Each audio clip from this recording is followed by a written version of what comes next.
Meu bisavô, disse ele, caçava búfalos nas planícies ao norte do Novo México. Sabia que ele estava falando de um passado distante, porque, tanto quanto soubesse, já há muitos anos não havia mais búfalos naquela parte do estado. Antes de morrer, ele me deu sua posse de maior valor, a cabeça do primeiro búfalo que tinha caçado quando jovem. Roberto continuou me contando como essa cabeça de búfalo tinha também se transformado em um tesouro para ele. Depois que seu bisavô falecera, a cabeça do búfalo era a única relíquia tangível que o ligava à herança de seu passado. Um dia, Roberto recebeu a visita da dona de uma galeria de arte da cidade vizinha. Encantada com a beleza da cabeça de búfalo, ela perguntou se poderia usá-la para completar o monstruário de sua galeria, com que ele concordou. Depois de algumas semanas, como Roberto ainda não tinha notícias da amiga, resolveu visitá-la para ver como ela estava se saindo. Para sua surpresa, quando ele chegou à galeria, não viu nada. As portas estavam fechadas, as janelas cobertas e a loja tinha se retirado dos negócios. A dona da galeria e a cabeça de búfalo tinham ido embora. Roberto parou com sua escultura e me encarou tempo suficiente para que eu percebesse que ele tinha ficado magoado. "O que você fez?" perguntei. Esperava ouvir como ele tinha procurado seguir a trilha da dona da galeria e recuperado a preciosa lembrança. Quando seus olhos encontraram os meus, a sabedoria de sua resposta não foi ofuscada pela sua simplicidade. Eu não fiz nada, porque ela terá de viver com o que fez. Saí de Taos Pueblo naquele dia pensando naquela história e no significado que ela poderia ter em minha vida.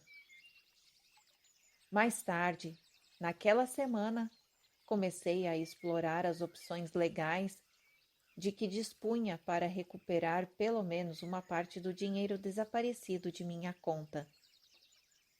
Rapidamente percebi que, ainda que tivesse uma boa causa em mãos, tinha pela frente um longo e custoso processo. Devido à natureza do que tinha acontecido, eu seria obrigado a encaminhar o caso para a esfera criminal e não para a civil. Desse ponto em diante, ficaria totalmente fora do meu alcance. E se a mulher fosse condenada, ela poderia ir para a prisão. E tudo isso ocorria com relação a alguém com quem eu tinha mantido um relacionamento emocional prolongado, mas com quem não me sentia mais ligado de forma alguma. Enquanto consideravas as opções, pensei uma vez mais na conversa que tinha tido com meu amigo em Pueblo e das ligações que tinha absorvido. Não foi preciso muito tempo para que eu concluísse sobre o que devia fazer, e senti imediatamente que era a atitude correta. Decidi não fazer nada. Quase que imediatamente aconteceu algo inesperado. Cada uma das 3 pessoas que espelharam meus julgamentos começaram a sair da minha vida. Eu não estava mais com raiva delas e já não guardava mais nenhum ressentimento. Comecei a sentir uma estranha sensação de inexistência com relação a todas as 3. Não houve nenhum esforço consciente de minha parte para bani-las. Depois de ter redefinido o que tinha acontecido entre nós, realmente considerando o que havia sido cada experiência, não o que os meus julgamentos haviam me levado a crer que tinham sido, simplesmente não havia mais resquício algum dessas pessoas em minha vida. Cada uma, por sua vez, começou a se desvanecer dia a dia das minhas atividades. Subitamente caiu a quantidade de telefonemas, cartas delas e também de pensamentos dedicados a elas durante o dia.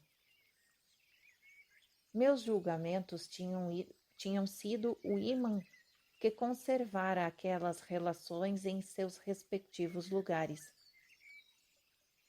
Embora esse novo curso dos acontecimentos fosse interessante, depois de alguns dias, algo mais intrigante e mesmo um pouco curioso começou a acontecer.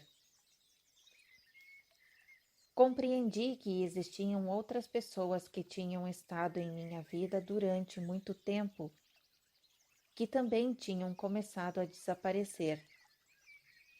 Mais uma vez, não houve nenhum esforço consciente da minha parte para terminar essas relações. Elas simplesmente não tinham mais sentido.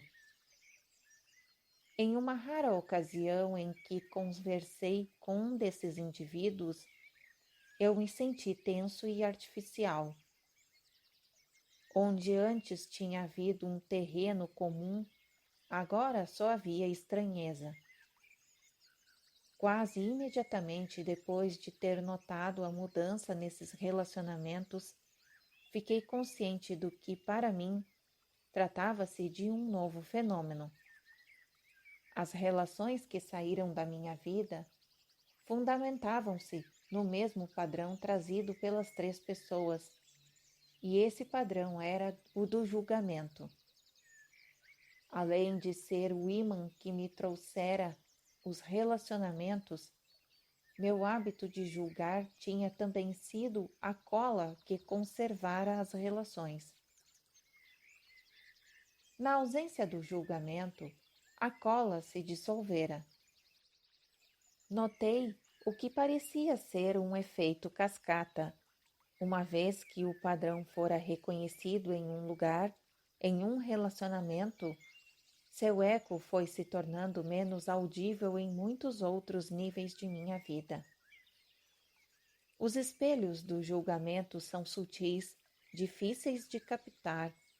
Possivelmente, não têm sentido para todos os que se tornam conscientes deles. Quando meus amigos e minha família ouviram minha decisão de não fazer nada, pensaram que eu estava atravessando um período de negação do que tinha acontecido. Ela tomou o seu dinheiro, diziam. Ela violou sua confiança. Deixou-o sem nada. De uma certa maneira, as observações deles eram bastante verdadeiras. Tudo o que diziam tinha realmente acontecido.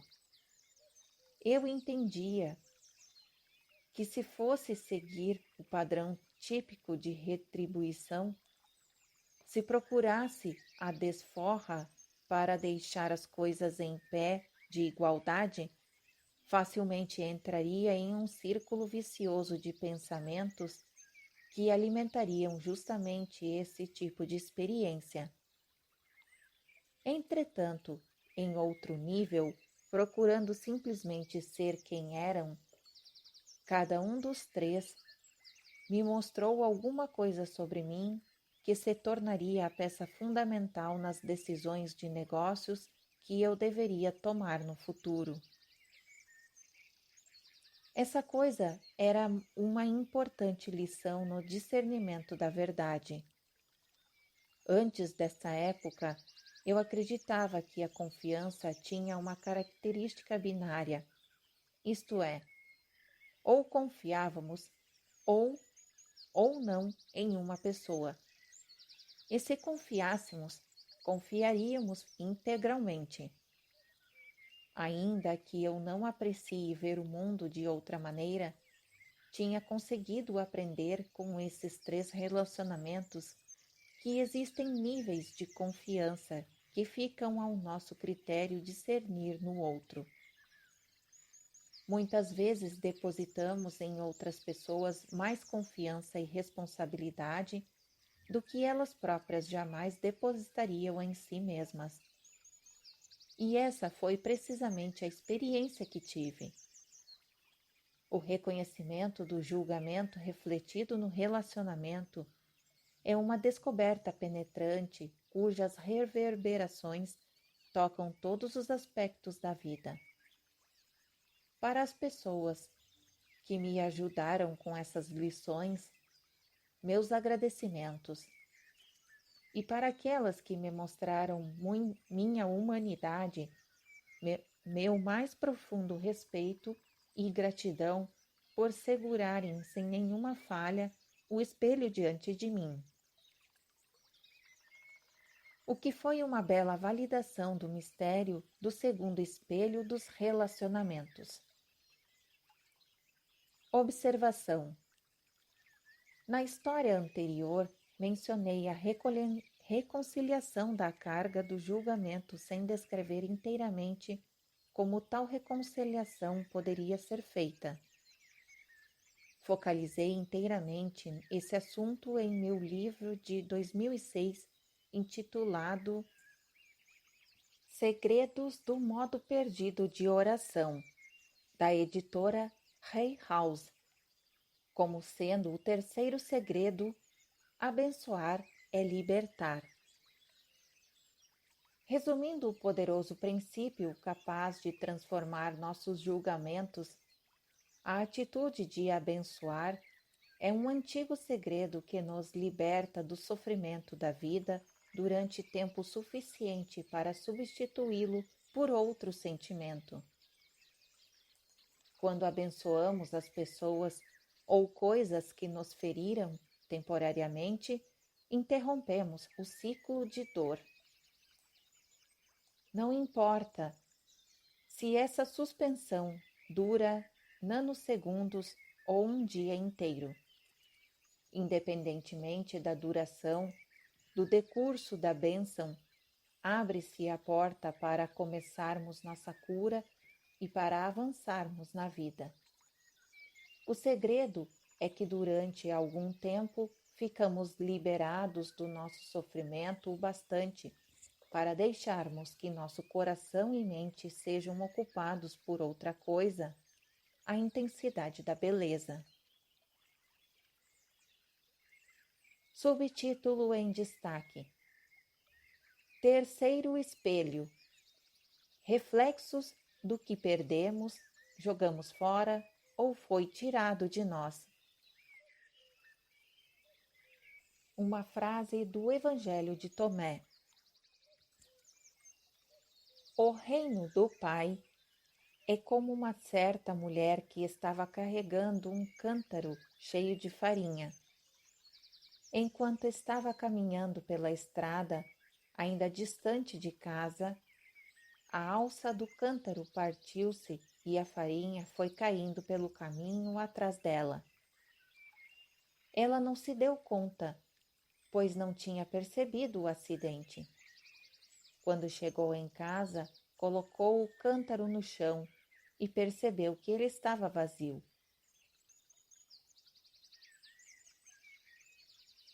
Continuação da narrativa.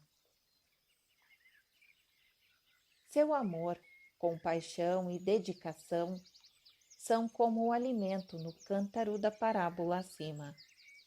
Durante toda a vida, são suas características que dão conforto, nutrem e dão apoio aos outros, bem como a você mesmo durante as épocas difíceis. Quando perdemos pessoas, lugares e coisas que nos são caras, são nosso amor e natureza compassiva que nos permitem sobreviver e enfrentar essas provações. Como compartilhamos amor, compaixão e dedicação de boa vontade, Essas são as nossas partes mais vulneráveis ao risco de serem perdidas, inocentemente desperdiçadas ou tiradas de nós pelos que exercem poder sobre nós. Cada vez que confiamos o suficiente para amar ou alimentar outra pessoa e temos nossa fé violada, perdemos um pouco de nós mesmos na experiência. Nossa relutância em nos expor novamente a tais vulnerabilidades é nossa proteção, a maneira de sobrevivermos quando nos traem e nos ferem da maneira mais profunda possível. E é a cada vez que vedamos o acesso à nossa verdadeira inclinação para ter compaixão e nutrir nosso semelhante, somos como o alimento que aos poucos vai deixando o jarro que a mulher ia levando. Na vida, existe um momento em que realmente desejamos nos abrir para compartilhar um pouco de nós mesmos com outra pessoa. Procuramos o amor no nosso íntimo apenas para descobrir que ele se foi e que deixou esse reservatório vazio em seu lugar. Descobrimos que nos perdemos pouco a pouco para aquelas mesmas experiências nas quais tínhamos depositado confiança suficiente para permitir que elas entrassem em nossa vida. A boa notícia nesse ponto é que aquelas partes de nós mesmos que parecem estar ausentes nunca foram embora realmente. Não é como se elas estivessem extintas para sempre. Elas são partes da nossa essência mais verdadeira, fazem parte de nossa alma. E assim como a alma, não podem jamais ser destruída. O núcleo de nossa verdadeira natureza nunca pode ser perdido. Simplesmente é mascarado e oculto como salvaguarda. Ao reconhecermos como nos escondemos por trás da máscara, começamos a trilhar um atalho para a cura. A maior prova de termos assumido o comando acontece quando conseguimos reunir as diversas partes de nós mesmos que tinham sido dispersadas. No início de minha carreira na indústria bélica, fiz parte de um grupo de desenvolvimento de software para sistema de armas. Meu colega e eu dividíamos um pequeno espaço de trabalho na Força Aérea, com escrivaninhas, cadeiras e divisórias, e passávamos muitas horas trabalhando próximos uns dos outros. Como é fácil imaginar, havia pouca privacidade.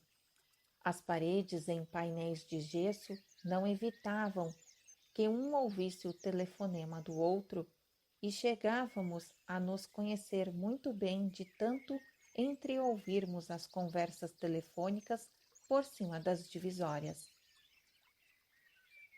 Ficamos sabendo tanto um do outro que trocávamos conselhos com frequência, fosse sobre encontros amorosos, assuntos de família, escolhas profissionais ou assuntos diários da vida de cada um. Várias vezes por semana íamos almoçar juntos, às vezes, descontando os cheques do pagamento e indo ao mesmo lugar comprar alguma coisa.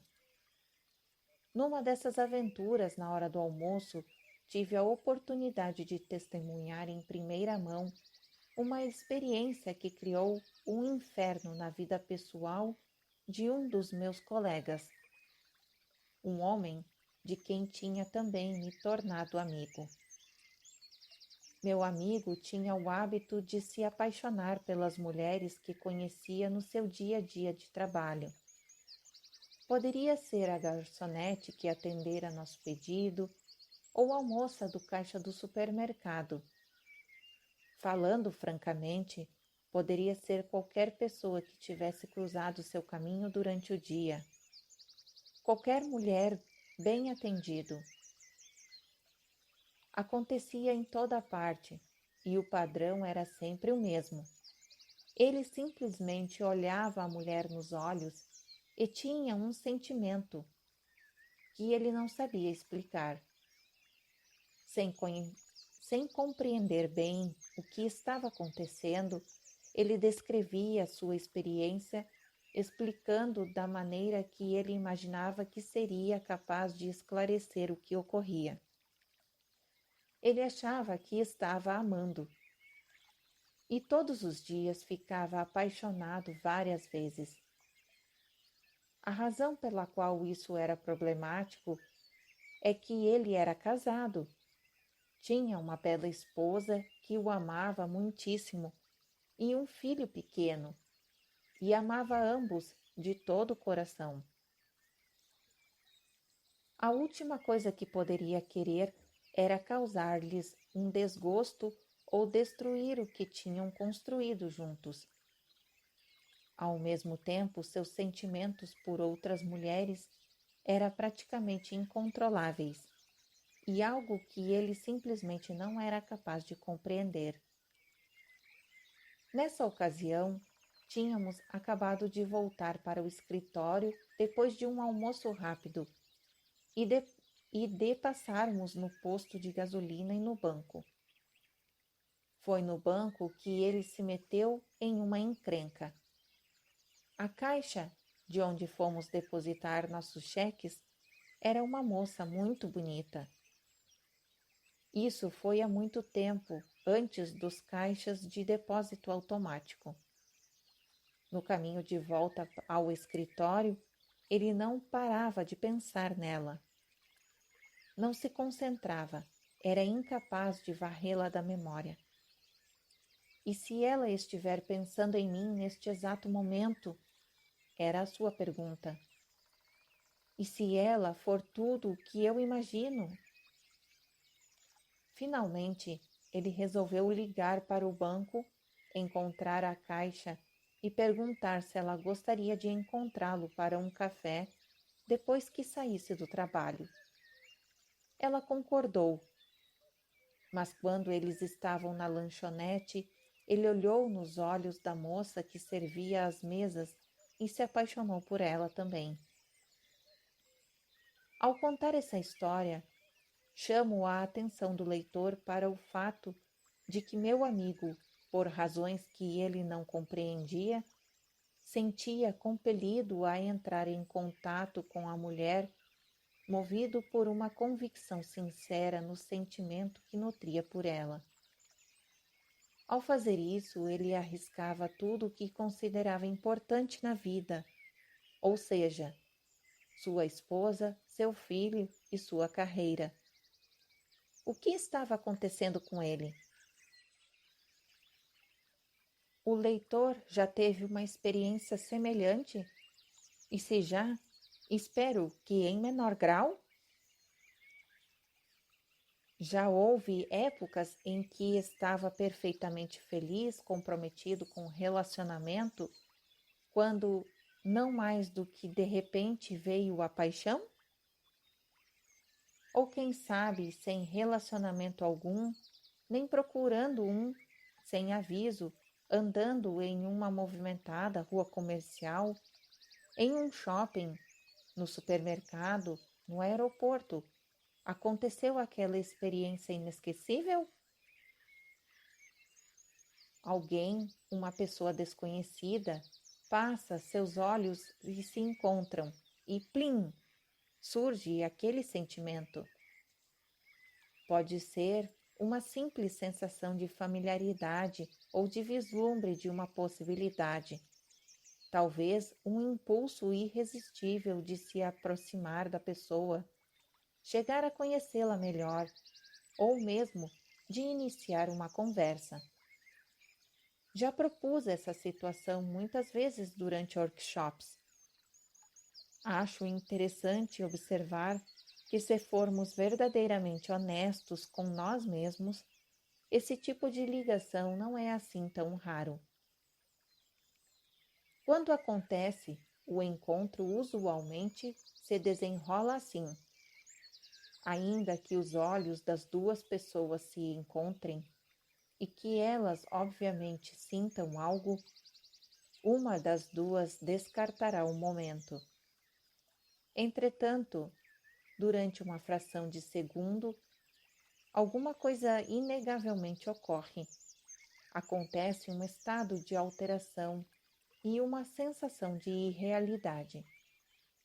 Neste instante efêmero, além da olhadela casual, seus olhos transmitem uma mensagem.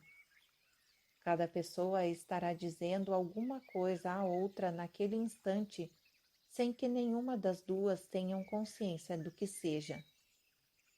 Então, quase como se fosse uma sugestão, suas mentes racionais criarão uma distração, alguma coisa que sirva para quebrar o constrangimento do contato. Pode ser o som de um carro ou uma passagem de outra pessoa por perto. Pode ser algo tão simples como uma rajada de vento espalhando folhas pelo outro lado da rua ou um simples espirro. Pode até ser uma pisada em um chiclete na calçada. O importante é que, usando uma desculpa qualquer, uma das duas pessoas terá sua atenção atraída para o ocorrido e o momento se esvai, simplesmente isso. Quando temos esta experiência, o que ocorre neste momento? Subtítulo em destaque: O encontro do que perdemos em outras pessoas. Quando nos encontramos nestas situações, estamos frente a frente com uma poderosa oportunidade de nos conhecermos de um modo muito especial, isto é, se percebermos de que se trata o momento de que vivemos. Se não formos capazes de reconhecer o momento, descobriremos, como meu amigo engenheiro fez, que esse tipo de ligação pode ser confuso, até mesmo assustador. O segredo de tais encontros é a essência do mistério do terceiro espelho. Todos nós comprometemos grande parte de quem somos para sobreviver. Cada vez que fazemos isso, perdemos alguma coisa interior de um modo que, embora seja socialmente aceitável, nem por isso deixa de ser doloroso.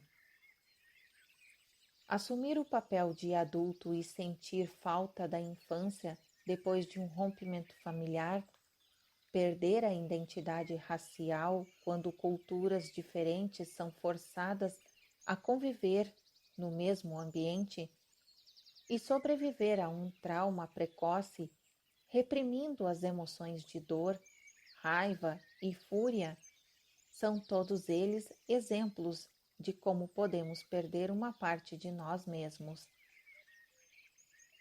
Por que fazemos isso? Por que trairíamos nossas crenças, nosso amor, nossa confiança e nossa compaixão, tendo consciência de que esses sentimentos são a própria essência do que somos? A resposta é muito simples. É uma questão de sobrevivência. Assim como a criança, talvez tenhamos descoberto que é mais fácil ficar em silêncio do que expressar uma opinião, enfrentando o risco de ser ridicularizado e invalidado pelos pais, irmãos, irmãs e iguais. Se somos alvo de abusos familiar, é mais seguro desistir e ignorar do que resistir aos que têm poder sobre nós. A sociedade aceita a morte de outros durante a guerra, por exemplo, justificando o fato como sendo devido a uma circunstância especial. Todos nós fomos condicionados a nos abandonar em face de conflitos, doenças e emoções avassaladoras, de maneira que apenas agora começamos a compreender.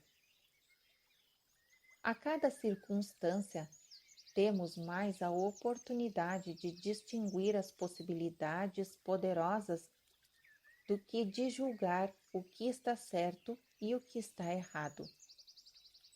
Para cada parcela nossa da qual desistimos para ficar onde nos encontramos hoje, existe um vazio que fica para trás, esperando para ser preenchido. Estamos em constante busca do que quer que seja para preencher esse vazio.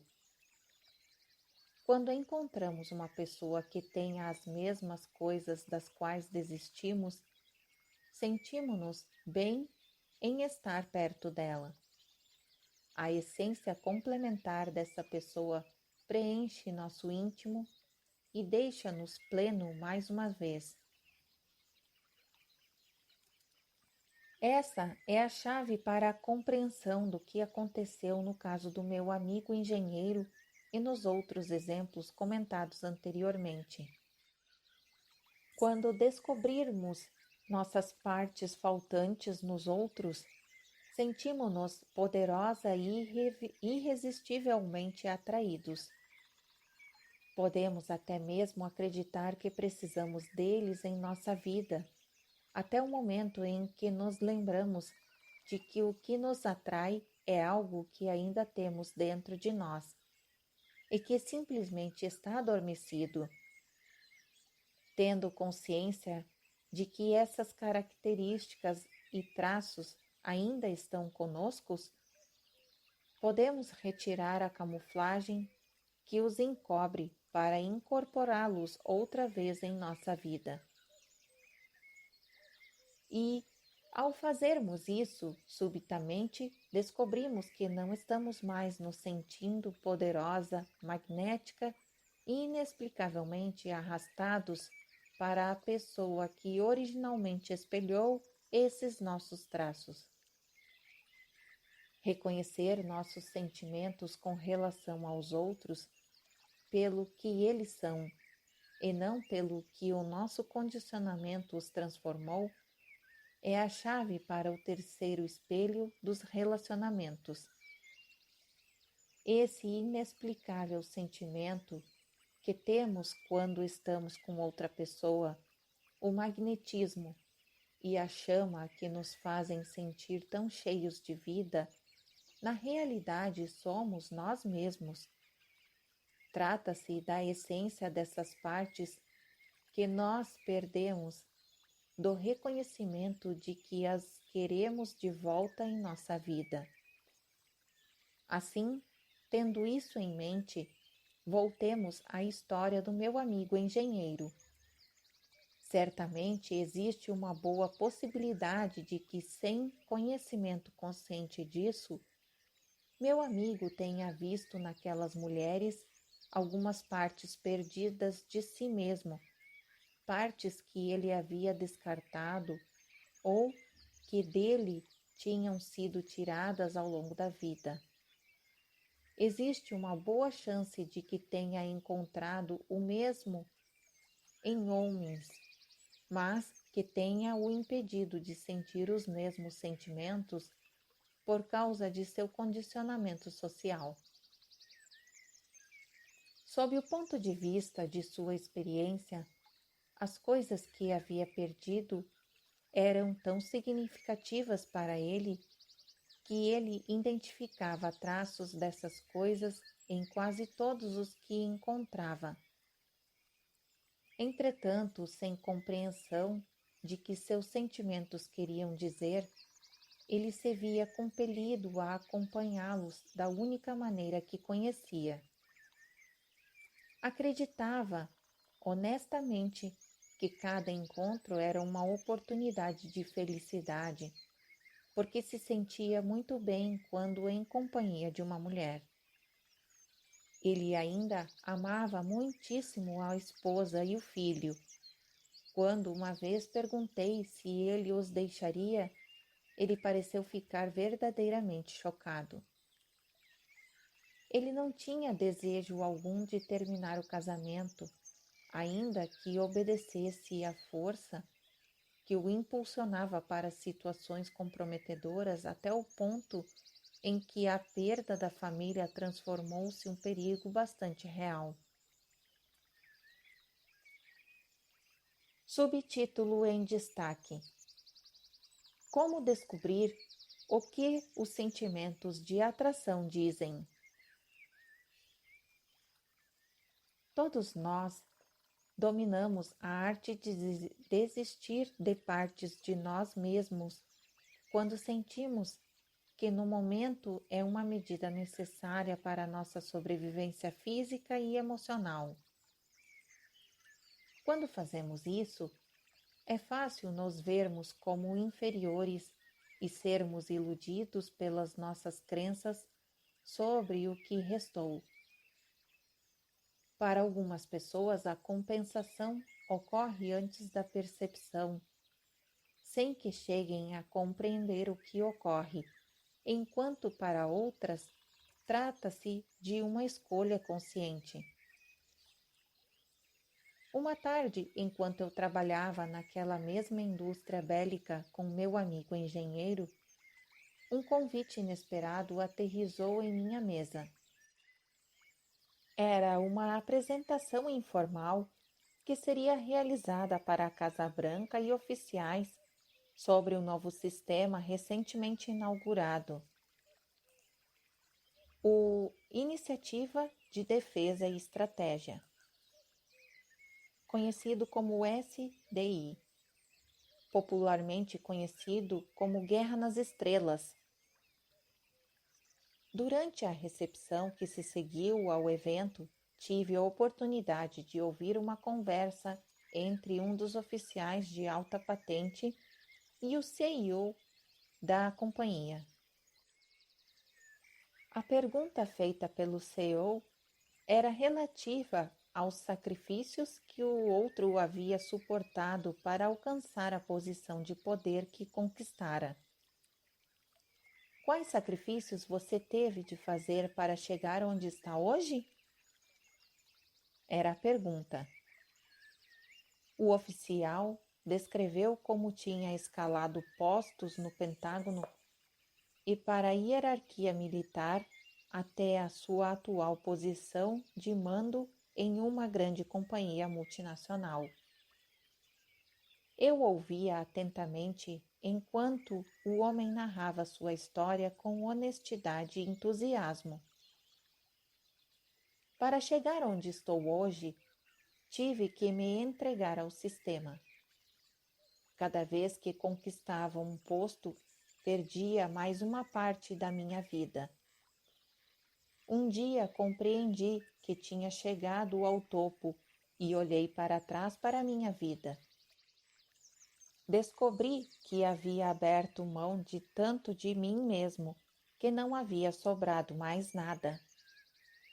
Meus donos eram as empresas e os militares.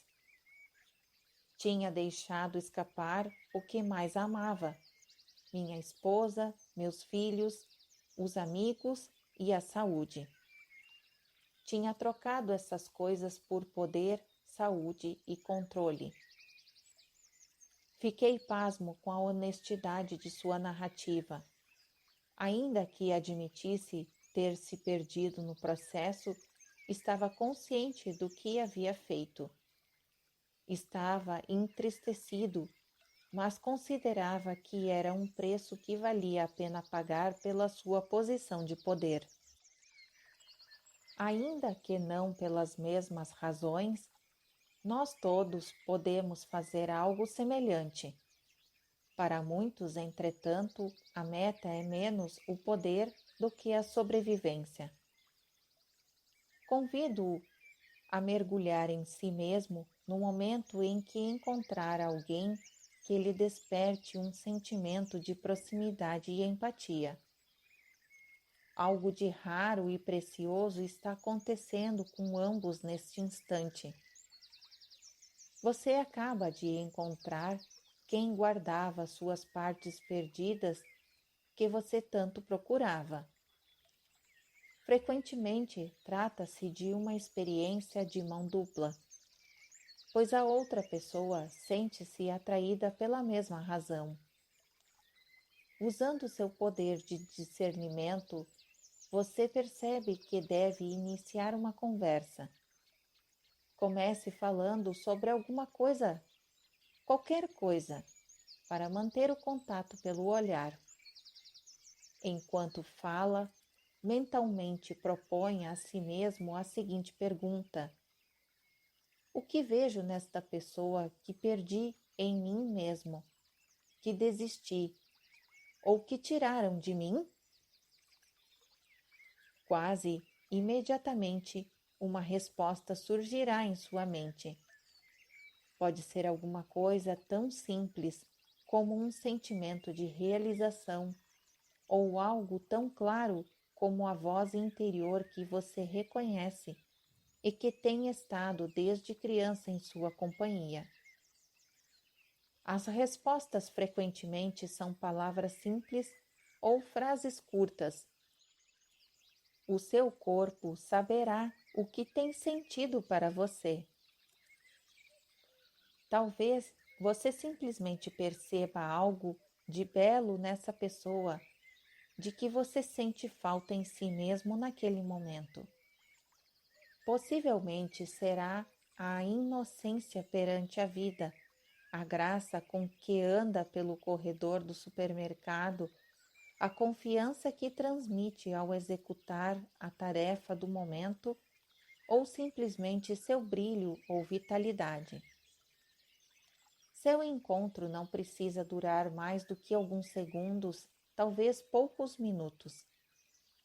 Aqueles instantes são a sua oportunidade de sentir a alegria e a euforia do momento. Trata-se de você encontrando uma parte sua em outra pessoa, algo que você tem, bem como o sentimento do que seria despertar alguma coisa assim no seu íntimo. Para os que têm a coragem de reconhecer o sentimento de familiaridade de tais encontros momentâneos, o espelho da perda provavelmente é algo que enfrentamos todos os dias. Encontramos uma sensação de plenitude em nós mesmos quando os outros espelham em nós a verdadeira natureza deles. Coletivamente, estamos olhando para a nossa plenitude e criamos individualmente as situações que nos levam a encontrá-la. Sacerdotes, professores, pessoas mais velhas, jovens, pais e filhos são todos catalisadores de sentimentos. Nesses sentimentos encontramos as coisas que ansiamos ter em nós mesmos, o que ainda existe em nós, mas está oculto pelas máscaras do que acreditamos que somos. É natural e humano.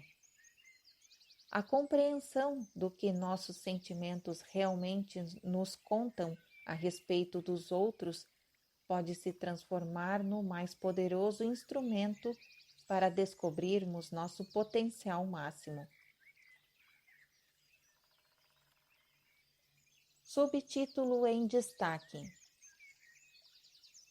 O quarto espelho. Reflexos da noite escura da alma. Outra frase do Evangelho de Tomé: Aquilo que tendes vos salvará se o manifestardes. Continuação da narrativa. Gerald, nome fictício, era engenheiro do Vale do Silício, na Califórnia, durante o grande avanço da alta tecnologia no início da década de 1990. Tinha duas lindas filhas e sua esposa era igualmente bela. Já viviam juntos há quase 15 anos. Quando eu o encontrei, ele tinha acabado de ganhar um prêmio da companhia pelo seu 5º ano na função de solucionador sênior de problemas para um determinado tipo de software especialista. Seu desempenho fez com que o considerassem um verdadeiro patrimônio da companhia e usavam sua vasta experiência mais do que a típica semana de 5 dias e 8 horas de trabalho diário. Para atender à demanda pelas suas habilidades, ele começou a trabalhar até altas horas da noite e também nos fins de semana, além de fazer viagens para convenções e exposições profissionais com seu software. Não demorou muito e ele notou que passava mais tempo com seus colegas de trabalho do que com a família.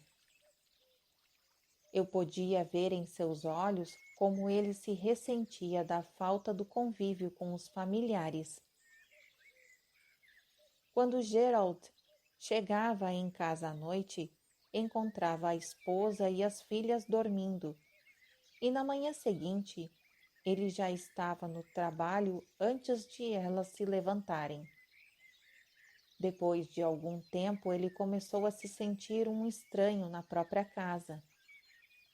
Ele sabia mais acerca das famílias das pessoas em seu escritório do que sobre a sua própria. Foi nesse ponto que a vida de Gerald deu uma violenta guinada. Por acaso, ele tinha me procurado para uma sessão de aconselhamento enquanto eu escrevia um livro intitulado Caminhando entre os Mundos, a Ciência da Compaixão, que descrevia como os espelhos dos nossos relacionamentos atuavam em nossa vida. Há mais de 2.200 anos, os autores dos manuscritos do Mar Morto identificaram 7 padrões específicos de ocorrência provável em nossas interações com outras pessoas. À medida que Gerald desenrolava sua história, ficava cada vez mais claro que ele descrevia um desses padrões, reflexo de um dos nossos maiores medos, usualmente conhecido como noite escura da alma. Entre os engenheiros do escritório havia uma jovem programadora brilhante, aproximadamente da mesma idade dele. E ele, de repente, estava constantemente trabalhando em parceria com essa moça, pegando serviços que às vezes duravam dias e que os levava a visitar diversas cidades no país inteiro. Em pouco tempo ele começou a sentir que a conhecia melhor ainda do que a própria esposa. Nesse ponto da história já pude vislumbrar um desfecho provável. O que eu não poderia supor foi o que aconteceu em seguida e por qual razão Gerald ficara tão perturbado. Não demorou muito para que ele achasse que tinha se apaixonado pela colega de trabalho, decidindo então deixar a esposa e as filhas para começar uma vida nova com ela. Essa era uma decisão que parecia fazer sentido na época, já que tinham tanta coisa em comum. Entretanto, dentro de poucas semanas, sua nova parceira foi transferida para um trabalho em Los Angeles. Cobrando alguns favores de conhecidos, Gerald manobrou para que também fosse transferido para o mesmo escritório. Imediatamente tudo começou a andar errado e Gerald descobriu que tinha perdido mais do que ganhado na barganha. Os amigos comuns dele e da esposa, conhecidos de muitos anos, repentinamente tornaram-se distantes e indisponíveis.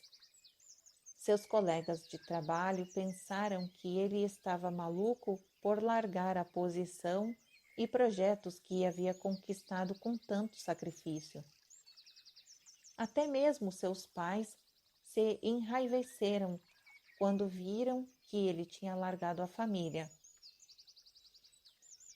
Embora traumatizado, ele racionalizou, dizendo a si mesmo que esse era o preço a pagar pela mudança de vida. Ele estava livre para começar uma grande vida nova. O que mais poderia pedir? É nesse ponto que o espelho do equilíbrio vindo da noite escura da alma entra em cena. Quando as coisas pareciam estar correndo como planejado, Gerald descobriu que, na realidade, tudo estava se esfacelando. Em poucas semanas, seu novo amor deixou claro que o relacionamento não era o que ela esperava que fosse. Ela rompeu bruscamente e pediu que ele se fosse. Sem mais nem menos, de repente, ele estava sozinho e arrasado. Depois de tudo que tinha feito por ela, como ela pôde fazer isso? Ele gemia. Ele tinha largado a esposa, as crianças, os amigos e o emprego. Em resumo, ele tinha aberto mão de tudo o que amava. Não demorou muito para ele passar a executar seu trabalho de modo deficiente. Depois de vários avisos de que seu desempenho estava inferior ao ótimo esperado, o departamento o despediu. O desenrolar da história de Gerald mostra claramente o que tinha acontecido. Sua vida tinha saído do mais alto dos patamares, com todas as perspectivas de novos relacionamentos, novos trabalhos e salários mais altos, para o ponto mais baixo possível, com o desvanecimento de todos os sonhos. Naquela noite, quando ele veio me ver, trazia uma única pergunta: o que aconteceu? Como tudo que parecia tão bom ficou tão ruim? Subtítulo em destaque: A noite escura da alma. Como reconhecer o gatilho? Gerald tinha perdido tudo o que amava na época que eu o conheci. A razão pela qual isso tinha acontecido é o ponto fundamental de sua história. Em vez de se libertar das coisas que amava, porque se sentia realizado e desejava avançar, ele tinha feito suas opções porque acreditava que havia algo melhor para ocupar o lugar do que já existia. Em outras palavras, ele jogou com segurança. Como tinha medo de que poderia não encontrar nada melhor, ele permaneceu fisicamente casado e com a família, muito depois de emocionalmente ter se separado de ambos. Existe uma diferença sutil, embora significativa, entre deixar nosso emprego, amigos e romances, porque nos sentimos realizados, e a situação de agarrar a todos eles por causa do medo de que não existe nada mais para alcançarmos. Em todos os tipos de relacionamento, pode ocorrer uma certa tendência de ficarmos presos a status quo, esperando que alguma coisa melhor apareça. Esse tipo de apego pode resultar do fato de não termos consciência de que estamos fazendo ou pode aparecer por causa do medo de balançar o barco e de encarar a incerteza do que vem a seguir. Ainda que pareça representar um padrão do qual não temos consciência, não deixa de ser um padrão. Quer se trate de um emprego, de um romance ou de um estilo de vida, é possível que estejamos retendo um padrão no qual não nos sentimos verdadeiramente felizes, ainda que não tenhamos comunicado isso a ninguém de nossas relações. Assim mesmo, quando o mundo acredita que vivemos como era de se esperar, por dentro poderemos estar clamando por uma mudança e nos sentimos frustrados por não sabermos como compartilhar essa necessidade com os que nos são próximos. Esse é o padrão que acumula o negativismo. Nossos verdadeiros sentimentos são disfarçados em tensão, hostilidade ou algumas vezes apenas ficam ausentes do relacionamento. Todos os dias passamos pelas alterações normais do ambiente de trabalho ou compartilhamos nossa vida com outra pessoa, enquanto emocionalmente estamos distantes e vivendo em outro mundo.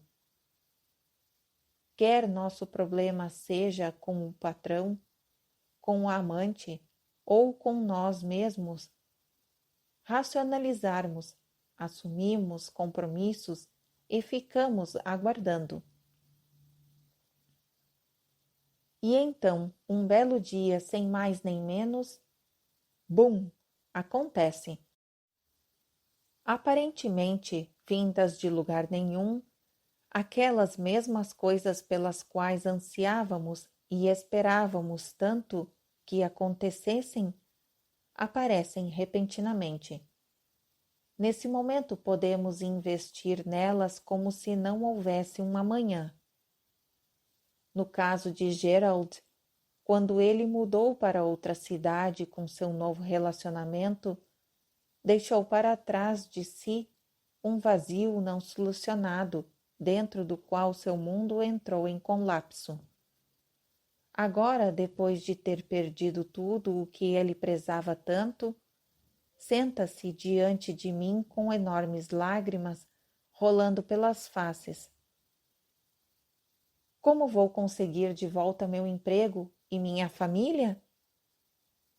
Só me diga o que eu tenho que fazer.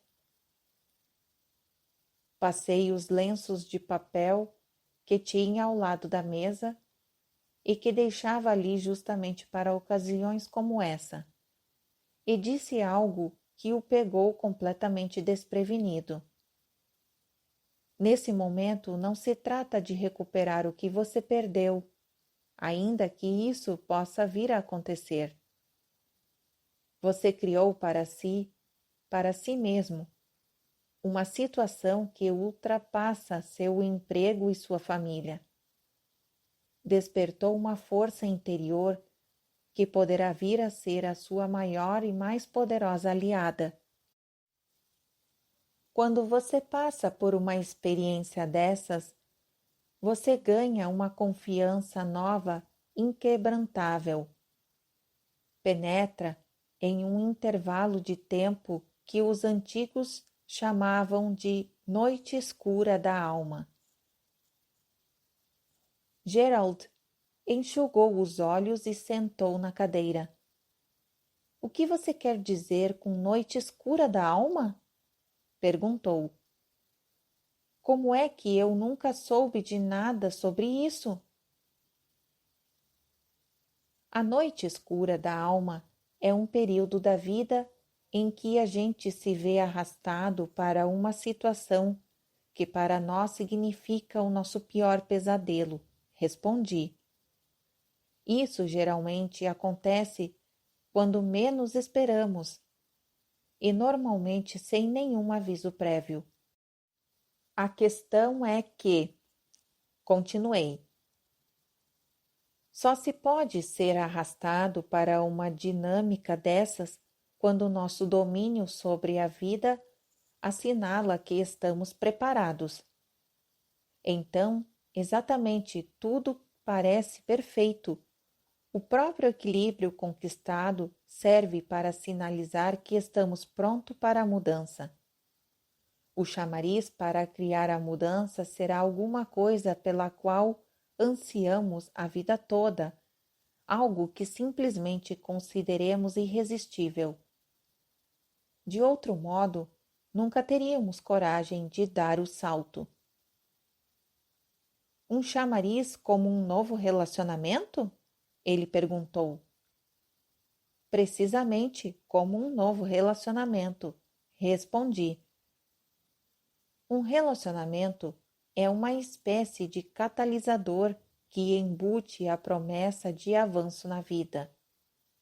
Continuei explicando que, ainda que soubéssemos que somos perfeitamente capazes de sobreviver, seja lá o que for que enfrentemos no caminho, não é natural acordarmos de manhã dizendo: acho que hoje vou desistir de tudo o que mais prezo e mergulhar na minha noite escura da alma. Nós simplesmente não pensamos desse jeito. É comum, é muito comum que os grandes testes das noites escuras venham quando menos esperamos. As possibilidades de que a vida nos traga exatamente o que estamos precisando no momento em que precisamos é bastante razoável. Assim como podemos encher uma xícara abrindo uma torneira, se nossa caixa de ferramentas emocional estiver bem sortida, é perfeitamente possível que isso seja o gatilho que abre a torneira da vida, deixando a mudança fluir. Até abrirmos o fluxo, nada acontece. O outro lado dessa dinâmica ocorre quando nos encontramos na noite escura da alma, pois pode ser confortador saber que a única maneira de estarmos enfrentando o que estamos é que fomos nós mesmos que abrimos a torneira. Tendo ou não ciência disto, sempre estamos prontos para enfrentar o que a vida nos reserva. Subtítulo em destaque: Nossos maiores medos.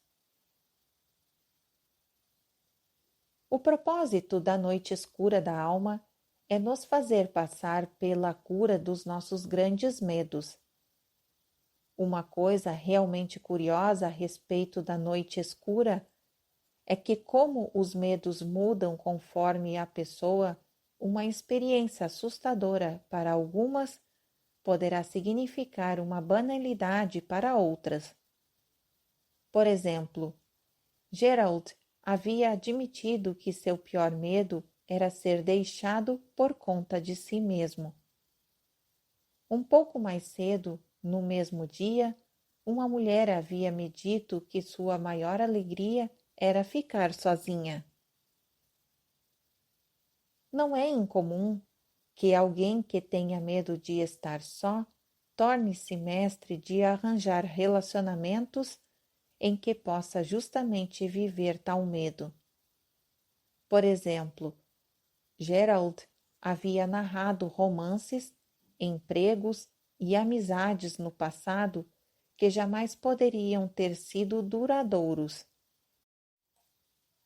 Mas, mesmo assim, cada uma dessas situações terminava e ele dizia que o relacionamento tinha fracassado. Na realidade, tinham sido tão bem-sucedidos que cada um deles havia permitido que seu maior medo, o de ficar sozinho, viesse a acontecer. Como ele nunca tinha se curado e nem mesmo reconhecido os padrões que pautavam sua vida antes, ele se colocava em situações em que seu medo se tornava cada vez menos sutil.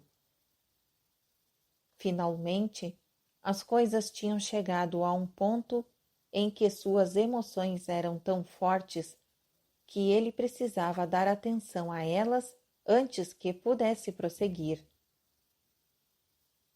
Ainda que possamos passar por muitas noites escuras da alma ao longo da vida, a primeira geralmente é a mais sofrida e frequentemente é também a mais poderosa agente de mudança. Depois que compreendemos por que estamos tão feridos, a experiência começa a assumir um novo significado. Ao reconhecermos a sinalização do caminho da noite escura, podemos dizer: "Ah, conheço esse padrão." Sim, sem dúvida, trata-se da noite escura da alma. Tudo certo. Bom, e agora, o que é mesmo que devo aprender com essa situação? Conheço pessoas que ficam tão fortes depois de aprenderem a resolver o episódio da noite escura da alma, que praticamente desafiam o universo que o submetam à próxima prova. Fazem isso porque simplesmente sabem que, se conseguiram sobreviver ao primeiro, poderão superar qualquer coisa.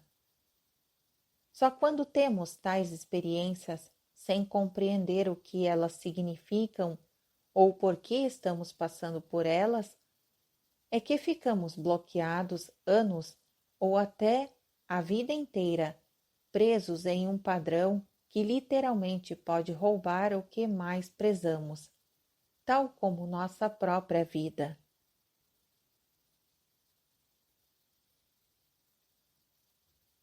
Subtítulo em destaque: O Quinto Espelho. Reflexos do nosso maior ato de compaixão. Outra frase do Evangelho de Tomé: A pedra que os pedreiros rejeitaram tornou-se agora a pedra angular. Continuação da narrativa. No final da década de 1980, meu escritório ficava em um edifício de vários pavimentos nas colinas de Denver. Embora o edifício fosse enorme, o fim da Guerra Fria e os cortes governamentais fizeram com que a companhia onde eu trabalhava cortasse funcionários e se reorganizasse. Como outras divisões da companhia também tinham se mudado para o edifício, o espaço era muito limitado. Eu compartilhava minha sala com outra pessoa, uma mulher que executava uma função inteiramente diferente da minha no departamento. Não havia competição nem responsabilidades comuns, e rapidamente nos tornamos bons amigos. Trocávamos histórias sobre nossos fins de semana com a família, amigos, e falávamos sobre as alegrias e tristezas da vida fora da companhia. Um dia, tínhamos acabado de voltar do almoço e ela ouvia as mensagens gravadas no seu correio de voz enquanto estávamos ausentes. Pelo canto do olho, eu a vi ficar paralisada, sentando-se com um olhar vidrado nos olhos. Seu rosto ficou totalmente branco, com realce apenas da maquiagem, dos lábios e face. Depois que ela desligou, aguardei um pouco para que ela se recompusesse e perguntei o que tinha acontecido. Ela me olhou e narrou uma história ao mesmo tempo pungente e triste. Um de seus amigos tinha uma filha jovem com uma combinação muito invejada de qualidades que cultivava desde a infância: beleza, habilidades de ginasta e talentos artísticos. Quando a garota cresceu, buscou uma forma de combinar todos os seus atributos em uma carreira única e decidiu ser modelo. A família apoiou a sua decisão e prestou-lhe ajuda de todas as maneiras possíveis para que ela realizasse seus sonhos. Quando ela distribuiu seu portfólio, algumas agências responderam com entusiasmo. Ela começou a receber ofertas de viagens, cursos e muito mais apoio do que imaginara ser possível. Para todos parecia que não faltava mais nada, coisa alguma poderia ser melhor na vida dela. Entretanto, em um nível sutil e quase imperceptível, os que realmente a conheciam podiam sentir que alguma coisa estava mudando. Seu estado de espírito dava margem a preocupações. As agências para quem ela trabalhava buscavam um determinado tipo de aparência na mulher que desejavam promover. Conquanto a moça fosse dona de uma beleza toda especial, não era o tipo que as agências estavam procurando no final dos anos 80. Sentindo-se compelida a conseguir o tipo físico que a indústria queria, pediu que a família a ajudasse a fazer uma série de procedimentos estéticos que achava que podiam moldar o seu corpo até alcançar o tipo desejado. Começou com o mais óbvio dos melhoramentos, as cirurgias plásticas. Ainda que tivesse chegado mais perto da meta, ainda não obtivera realmente a aparência que queria. Resolveu então partir para as medidas mais drásticas. Desde a infância, ela sempre teve a arcada superior dos dentes ligeiramente proeminentes com leve recessão do queixo e do maxilar. Então ela concordou em fazer uma reestruturação que implicava em quebrar e reposicionar o maxilar para a obtenção de uma simetria mais perfeita. Sua boca tinha sido fechada com uma amarração metálica durante 6 semanas para dar tempo à cicatrização da ossatura, e durante este período ela apenas ingeriria líquidos. Quando a armação metálica foi removida, sua face estava lindamente simétrica, com as maçãs do rosto acentuadas e sem proeminência do maxilar superior. Ao olhar uma foto que minha companheira na sala tinha da filha da amiga, eu mesmo não pude ver grande diferença entre as imagens anterior e posterior à cirurgia. Depois de haver perdido peso durante semanas por causa da dieta líquida, essa bela jovem começou a notar que seu corpo não tinha mais as mesmas formas de antes da cirurgia. A realidade era que, devido à perda de peso, seu busto havia perdido o tônus muscular e lhe conferia suas proporções de modelo. Entretanto, a percepção que ela tinha era de que se tratava de algo que poderia ser remediado cirurgicamente. Portanto, decidiu empreender a retirada de um par de costelas inferior para definir mais a sua silhueta e proporções. O estresse resultante dos procedimentos anteriores debilitou o corpo da moça. Ela concluiu que não podia mais controlar a perda ou ganho de 1 quilo num lugar do outro. Seu corpo passou a perder peso de modo sistemático e diário.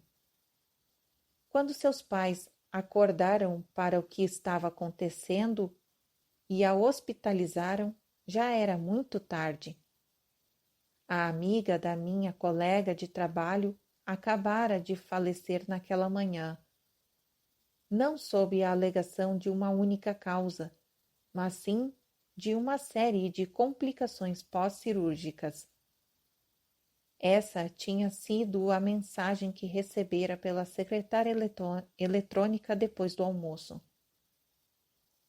Talvez você conheça pessoas que passaram por algo semelhante. Espero que com desenlaces não tão extremados assim. Dou esse exemplo com o objetivo de enfatizar um ponto. A jovem dessa história tinha uma imagem de perfeição aos olhos de sua mente, e essa imagem transformou-se em padrão a ser seguido. Ela manteve-se constantemente na sombra desse ponto de referência e usou sua imagem mental como medida de comparação para sua aparência física. Suas crenças lhe diziam que ela era de certo modo imperfeita e que suas imperfeições poderiam ser superadas graças aos milagres da tecnologia moderna. O que aconteceu a essa moça, entretanto, desenrola-se em um nível muito mais profundo do que os procedimentos usados para corrigir as imperfeições percebidas iam diretamente ao âmago desse espelho.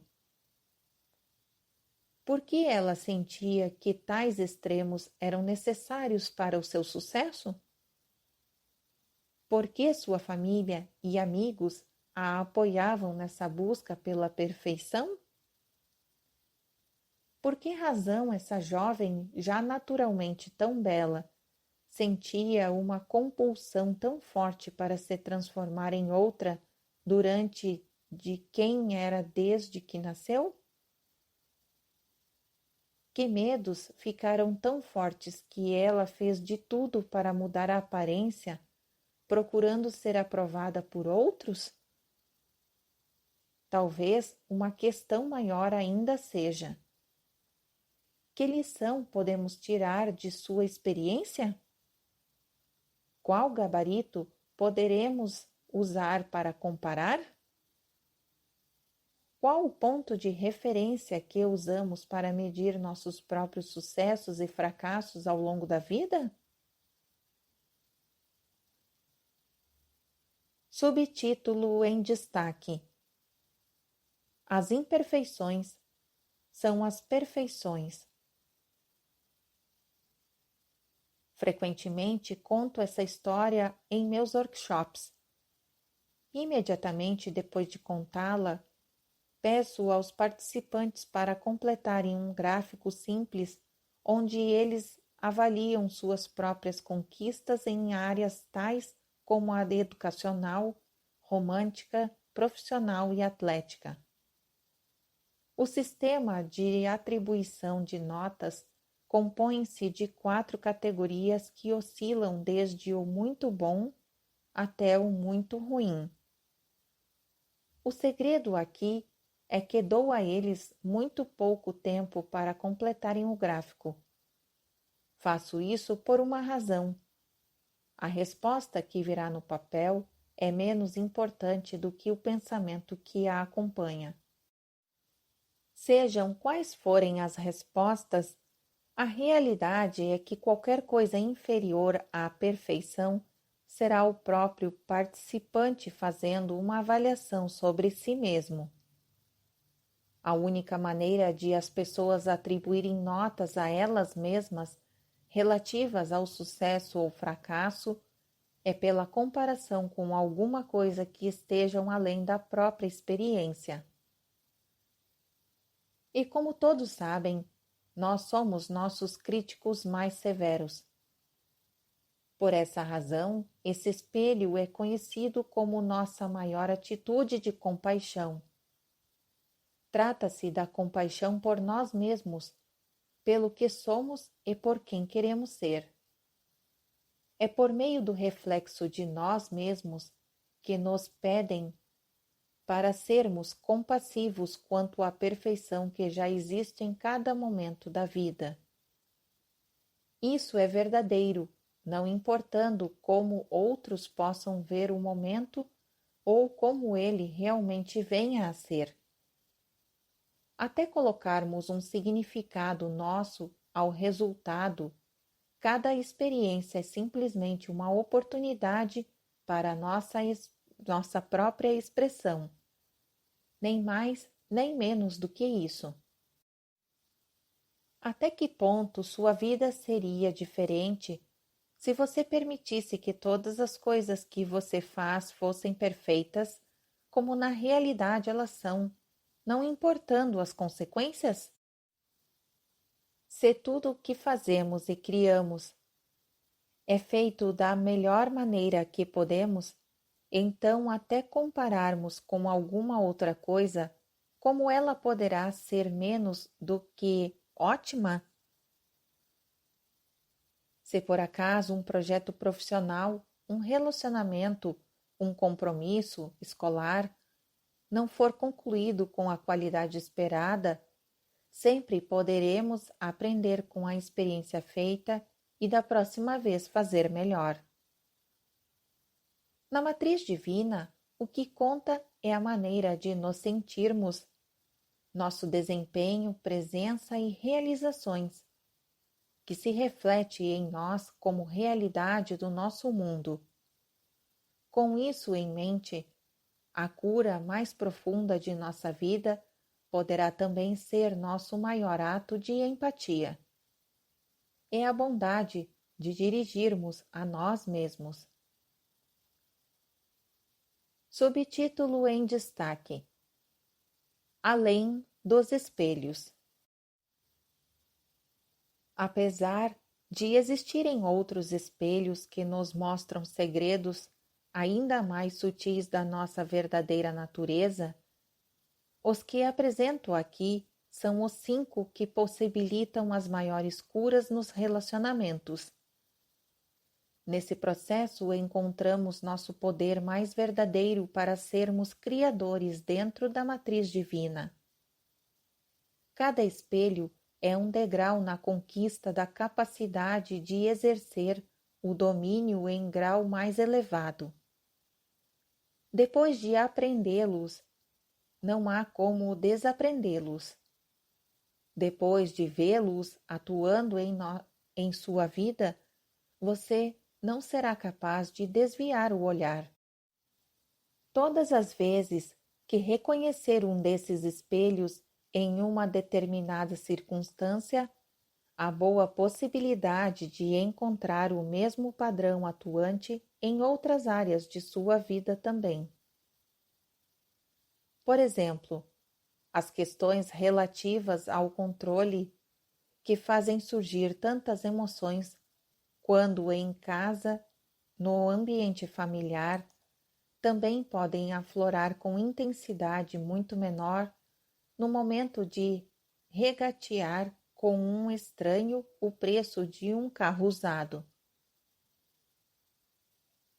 O motivo pelo qual a emoção é mais moderada é explicado pela falta provável do mesmo grau de intimidade com o vendedor em comparação com o que existe em relação à família e aos amigos. Ainda que os padrões sejam menos intensos, eles ainda estão lá. E aí está a beleza do padrão holográfico de consciência, a determinação que você demonstra ao se relacionar na compra do carro em uma revenda, com a do funcionário do caixa do supermercado ou com o mau garçom no restaurante, que acaba transparecendo o seu relacionamento familiar. E deve acontecer assim, é da própria natureza do holograma. uma vez que o padrão mude em um ambiente todo, o relacionamento que use o mesmo padrão será beneficiado. As mudanças, algumas vezes, vêm até nós onde menos esperamos. Se não viessem, provavelmente nunca diríamos no começo do dia: hoje vou enfrentar relacionamentos que vão me mostrar os meus maiores espelhos nos meus mais profundos julgamentos. Nós simplesmente não pensamos desse jeito. Em vez disso, as oportunidades de nos curarmos por meio de espelhos frequentemente aparecem enquanto estamos a caminho do correio ou enchendo os pneus do carro. Não faz muito tempo encontrei um amigo que tinha desistido da carreira da família, das amizades e dos relacionamentos que tinha em outro estado e mudado para a região inóspita do norte do Novo México. Perguntei a ele por qual razão ele tinha desistido de tanto para viver no isolamento dos altiplanos do deserto. Ele começou a me dizer que tinha ido à procura de seu caminho espiritual. Entretanto, imediatamente depois, ele me disse que não tinha sido capaz de começar nada porque nada estava dando certo. Ele estava tendo problemas com a família, com os planos de negócios e até mesmo com os empreiteiros que estavam construindo sua nova casa espiritual. Sua frustração era óbvia. Ouvindo sua história, sugeri uma interpretação com o intuito de ajudá-lo. Meu ponto de vista é que somos incapazes de algo que não seja a vida espiritual. Em outras palavras, como somos espíritos, somos capazes de ter apenas experiências espirituais.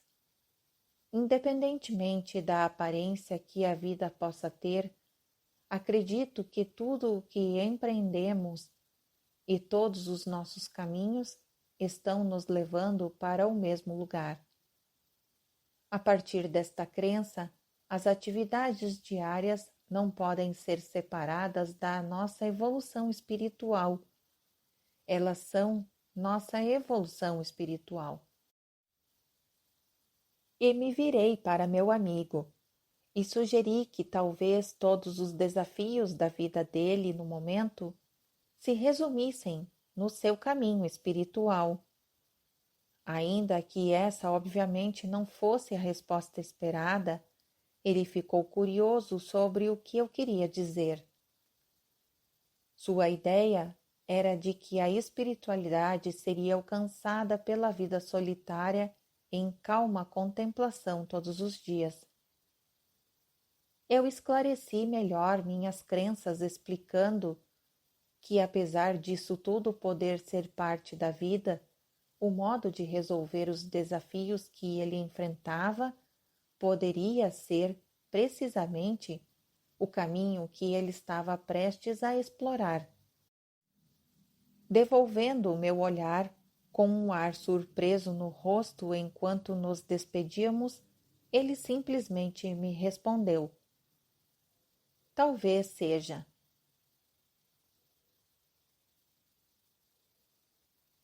Fim do capítulo 7.